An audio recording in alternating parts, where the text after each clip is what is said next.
قرآن کا معجزہ ہے اور دوسرا معجزہ معراج کا معجزہ ہے کہ جس رات اللہ عز و جل نے اپنے تمام حجابات کے پردے کو ہٹا دیا اور اپنا دیدار کرا دیا،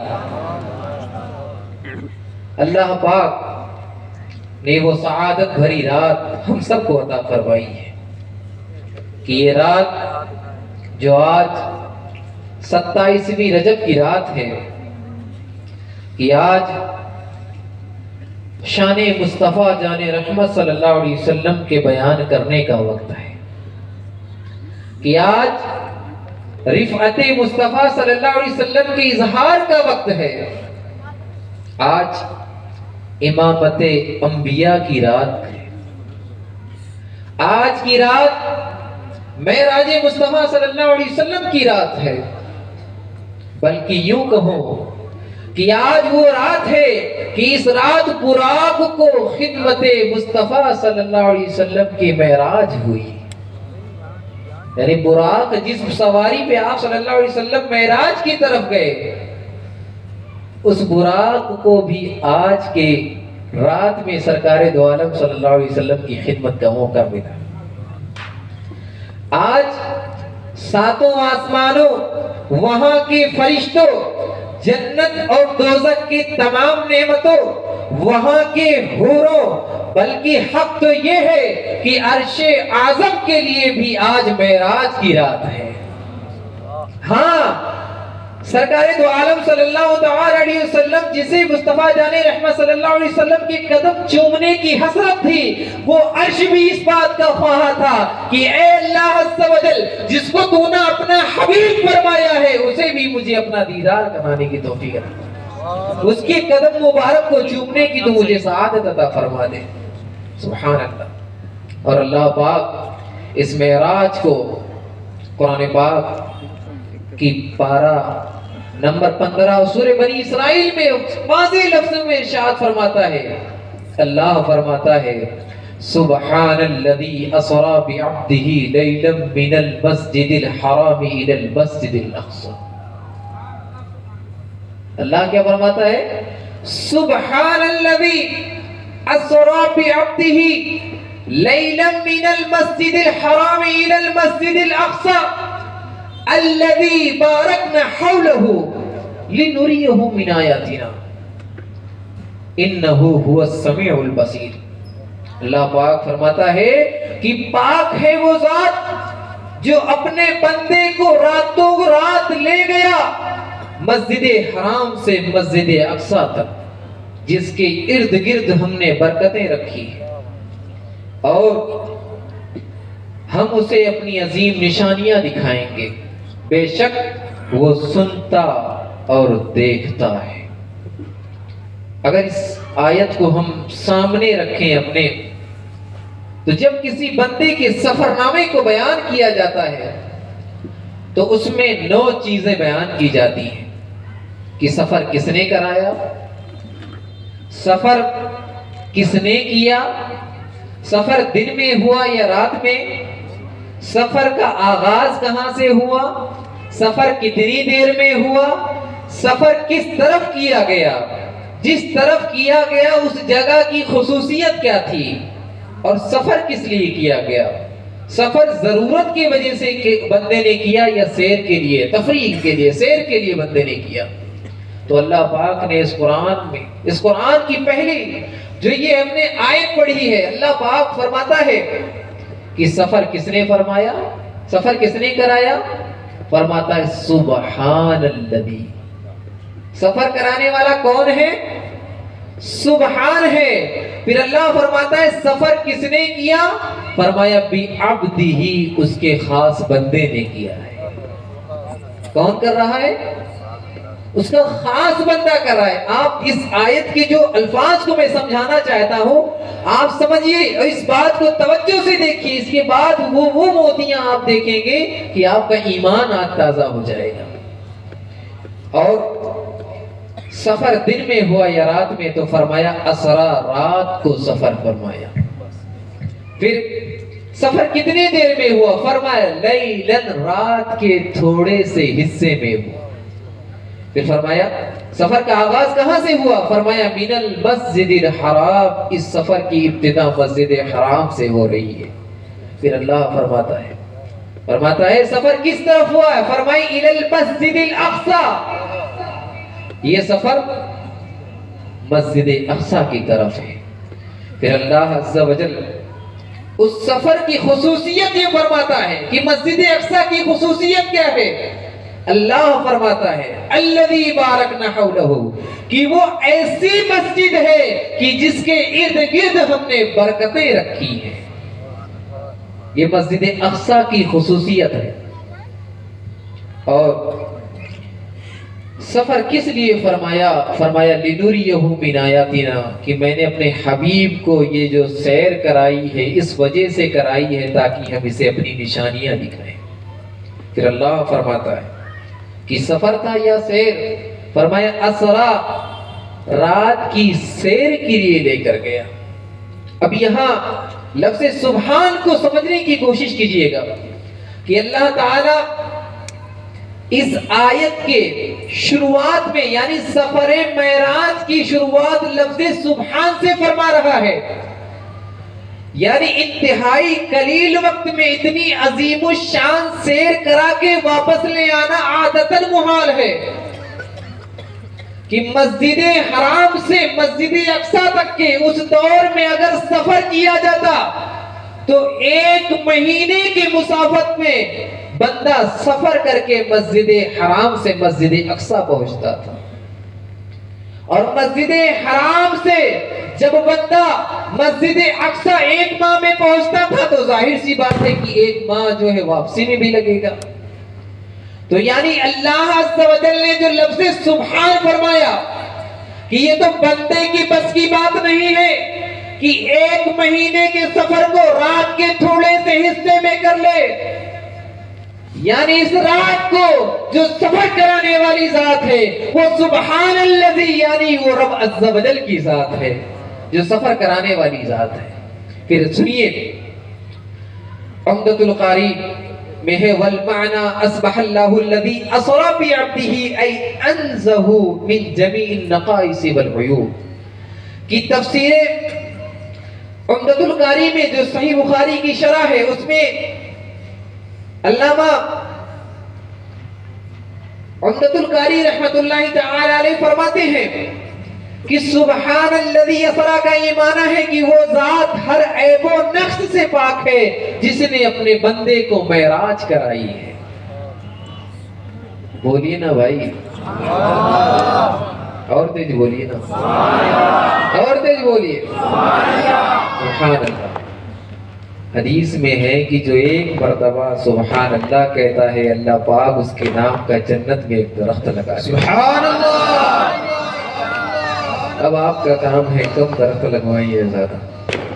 اور سنیے کہ جب عرب کے لوگ کوئی تعجب خیز چیز دیکھا کرتے تھے، کوئی ایسی چیز دیکھتے تھے جو انہیں تعجب میں ڈال دے، تو وہ اللہ کا ذکر کیا کرتے تھے سبحان اللہ۔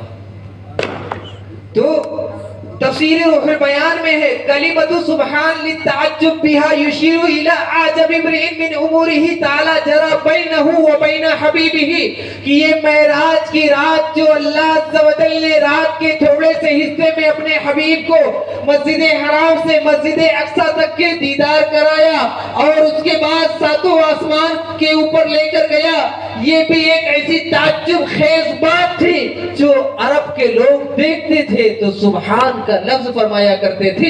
اس لیے اللہ پاک نے بھی اس آیت کی شروعات جو فرمائی وہ لفظ سبحان سے فرمائی ہے۔ سبحان اللہ۔ اور جب کفار مکہ نے سرکار دو عالم صلی اللہ تعالی علیہ وسلم کے معراج کے تذکرے کو سنا، آپ صلی اللہ علیہ وسلم نے جو بیان فرمایا کہ میں نے اپنے رب کا دیدار کیا ہے، اے مکہ والے سنو، میں رات کے تھوڑے حصے میں مسجد حرام سے مسجد اقصی گیا، وہاں سے 7 آسمان کی سیر کرتے ہوئے سدرۃ المنتہا پھر لامکہ تک پہنچا۔ تو کفار مکہ نے بہت ساری باتیں کرنے کی کوشش کی، تو میرے رب عز و جل نے قرآن کی اس آیت میں لفظ سبحان فرما کر کے یہ بیان فرما دیا کہ اے میرے حبیب پر باتیں کرنے والوں سنو، اللہ عز و جل اس بات سے پاک ہے کہ کسی جھوٹے کو اپنا نبی بنا دے. یعنی اللہ پاک نے جو اپنے حبیب صلی اللہ علیہ وسلم کو دیدار کرایا معراج پہ، وہ میرے حبیب کو دیدار کرانے کی جو ضمانت لی تھی وہ اللہ پاک نے لے رکھی تھی. سبحان اللہ. پھر آپ دیکھیے فرمایا سبحان الذی اسرا. کیا فرماتا ہے اللہ پاک؟ سبحان الذی اسرا. اسرا کے معنی ہے کسی کو رات کے وقت بیداری میں لے جانا. اگر کسی کو خواب میں کوئی لے جائے تو اسے لغت عرب میں اسرا یا اسرا نہیں کہتے. تو معلوم یہ ہوا کہ معراج خواب کی حالت میں نہیں ہوئی بلکہ بیداری کے حالت میں ہوئی. سبحان اللہ. علامہ قرطبی رحمت اللہ تعالی علیہ جو آج سے تقریباً 700 سال پرانے بزرگ ہیں، آپ لکھتے ہیں وَهَذَا يَرُدُّهُ قَوْلِهِ تَعَالَى سُبْحَانَ الَّذِي أَسْرَى بِعَبْدِهِ لَيْلًا وَلَا يُقَالُ فِي النَّوْمِ أَسْرَى. کہ اللہ تعالیٰ کی یہ فرمان کہ سبحان الذی اسری بعبدہ اس بات کا رد فرماتا ہے کہ یہ سیر نیند کی حالت میں نہیں تھی. جو سیر نیند کی حالت میں ہو اسے اسرا سے تعبیر نہیں کیا جاتا ہے. یعنی اللہ عز و جل نے جو اپنے حبیب صلی اللہ علیہ وسلم کو معراج عطا فرمایا وہ جاگتی ہوئی حالت میں ارشاد فرمایا. سبحان اللہ. پھر ایک بڑی یہاں پر دل کو چھو جانے والی بات میں آپ کو بیان کرتا ہوں کہ جب حضرت موسیٰ علیہ السلام نے معراج کے متعلق کہا کہ اے رب میں تجھے دیکھنا چاہتا ہوں، میں انشاءاللہ تفصیل کے ساتھ معراج موسیٰ کو آگے بیان کروں گا. اللہ فرماتا ہے وَلَمَّا جَاءَ مُوسَىٰ لِمِيقَاتِنَا، اور جب موسیٰ ہمارے وعدے پر حاضر ہوا. اللہ کیا فرما رہا ہے؟ میرے ساتھ بولیے. اور جب موسیٰ میرے وعدے پر حاضر ہوا. اور حضرت ابراہیم علیہ السلام کے متعلق ارشاد فرماتا ہے انہوں نے بھی معراج کی خواہش کی تو اللہ فرماتا ہے وَقَالَ إِنِّي ذَاهِبٌ إِلَىٰ رَبِّي سَيَهْدِينِ. کہ حضرت ابراہیم علیہ السلام نے ارشاد فرمایا، کہا کہ اپنے رب کی طرف جانے والا ہوں، اب وہ مجھے راہ دے گا.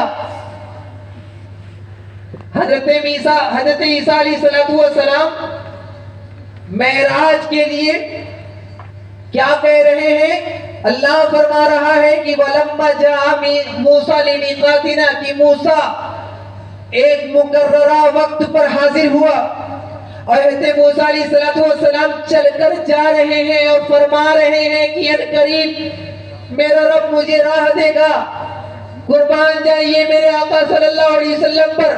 اللہ نے نہیں فرمایا کہ محمد صلی اللہ علیہ وسلم چل کر آئے یا محمد گئے، بلکہ اللہ فرماتا ہے سبحان الذی اسری بعبدہ، کہ پاک ہے وہ ذات جو اپنے بندے کو لے کر گئی.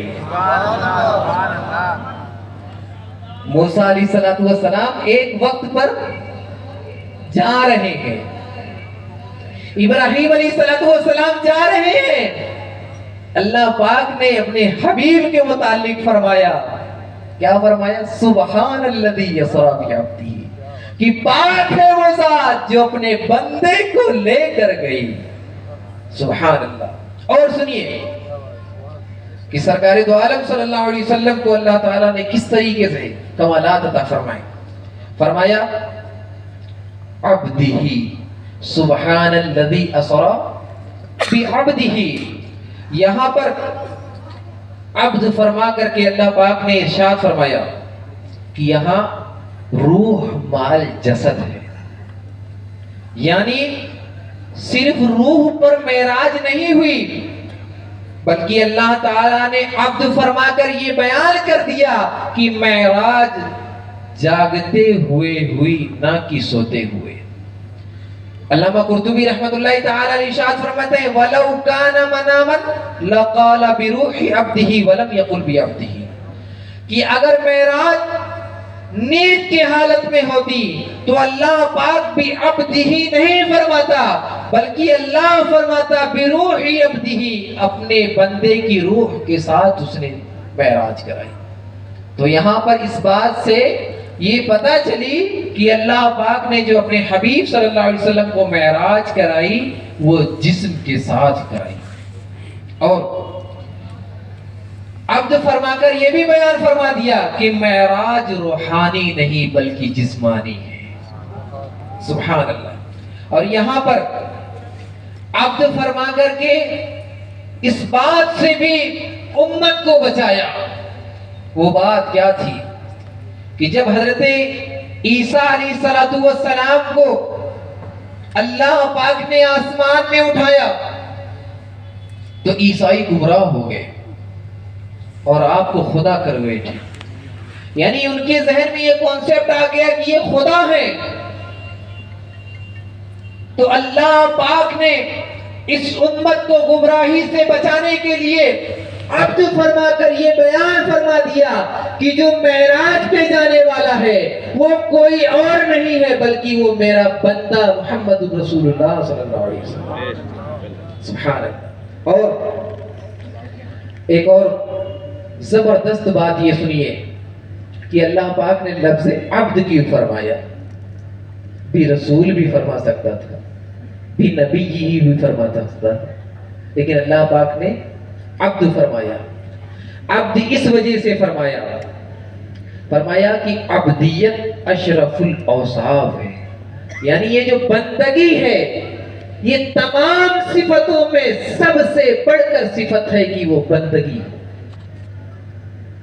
اسی طرح معراج کا وقت اشرف الاوقات ہے، یعنی تمام وقتوں میں سب سے اشرف جو وقت ہے، سب سے بہترین جو وقت ہے وہ وقت ہے جس رات ہمارے آقا صلی اللہ علیہ وسلم نے اپنے ماتھے کی آنکھوں سے اپنے رب کا دیدار کیا۔ سب سے اشرف وقت ہے، اس وجہ سے اللہ پاک نے بعبدہ کا خطاب فرمایا۔ اور علامہ قشیری رحمت اللہ تعالی علیہ آج سے تقریباً 1000 سال پرانے بزرگ ہیں، آپ فرماتے ہیں سمعت الاستاذ ابا علی الدقاق یقول لیس شیء اشرف من العبودیہ، کہ عبودیت یہ جو عبدیت ہے بندے کے اندر اس سے بڑھ کر کوئی اور وصف نہیں ہے۔ پھر آپ فرماتے ہیں اور بندہ مومن کے لیے اس وصف سے بڑھ کر کوئی اور چیز ہے ہی نہیں کہ اس کا رب اسے عبد کہہ کر پکارے۔ اسی لیے اللہ عز و جل نے اپنے حبیب صلی اللہ علیہ وسلم کے لیے جو قرآن میں فرمایا اسرا بعبدہ، کہ اپنے بندے کو راتوں رات لے کر گیا، اس وجہ سے کہ یہ سب سے بڑی اشرف اور سب سے بڑی صفت ہے بندے کے لیے۔ اور ایک اور زبردست بات یہ سنیے کہ اللہ پاک نے یہاں پر جو لفظ فرمایا ہے سبحان اللہ، کہ حضور صلی اللہ علیہ وسلم نے خود اس بات کا مطالبہ کیا کہ میرا رب مجھے اپنا بندہ کہہ کر پکارے۔ اللہ پاک سے حضور صلی اللہ علیہ وسلم نے خود اس بات کا مطالبہ کیا کہ اس کا رب اسے بندہ کہہ کر پکارے۔ سنیے امام فخر الدین رازی رحمت اللہ تعالی علیہ فرماتے ہیں کہ میرے والد شیخ امام عمر بن حسین فرماتے ہیں کہ سمیت الشیخ الامام ابو القاسم سلیمان الانصاری، کہ میں نے اپنے شیخ امام ابو القاسم سلیمان انصاری سے سنا، فرماتے قال لما وصل محمد صلوات اللہ الى درجات العالیہ والمراتب الرفیہ فی العارج، کہ جب محمد صلی اللہ علیہ وسلم درجات عالیہ اور مراتب رفیہ تک پہنچے تو اللہ تعالیٰ نے ان کی طرف وحی فرمائی، اللہ تعالیٰ نے ان کی طرف وحی فرمائی۔ اللہ فرماتا ہے